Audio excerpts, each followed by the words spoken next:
Mga pulis sa Davao City ug General Santos City gisurpresa ang katawhan pinaagi sa pagpanghatag og bulak atol sa Valentine's Day kagahapon. Ani ang report.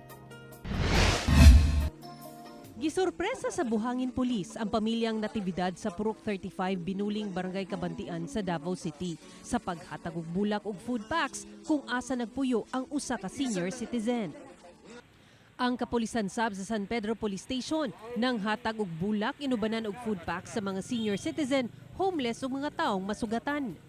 Gani mismo si Davao City Police Office Colonel Kirby Craft ang mitunol sa mga bulak nga may pakapin nga alkohol sa mga pasahero sulod sa jeep.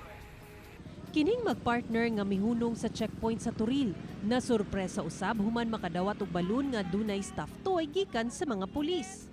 Happy Valentine's Day, ma'am! Nawatan ni sa mayo Samtang halos tanang police station sa Davao City sama sa Talomo, Kalinan, Marilog, Baguio, Balyok, Pakibato ug Mandug nang hatag og bulak agig pagpabati sa gugma sa adlaw sa kasing-kasing. Sa Surigao City, nang hatag usab og pulang rosas ang kapulisan, simbolo sa paghigugmaay sa Valentine's Day. Buot kuno nila nga luyo sa pandemya, mabati gihapon sa katawhan ang pagminahalay sa matag usa.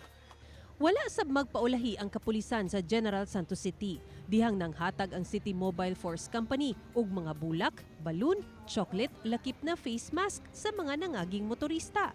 Sama niining mag-asawa kinsa human madawat ang bulak, nagpa-picture pa sa love booth sa checkpoint. Dili usab mabore ang naglinya sa checkpoint tungod na ay mga pulis nga nagharana sa ilaha. May pakita doon sa ating mga kababayan na ang kapulisan ay hindi lang ito ay nagbabantay o nag-secure sa kanila, but mayroon ding pagmamahal doon sa ating mga kababayan po natin.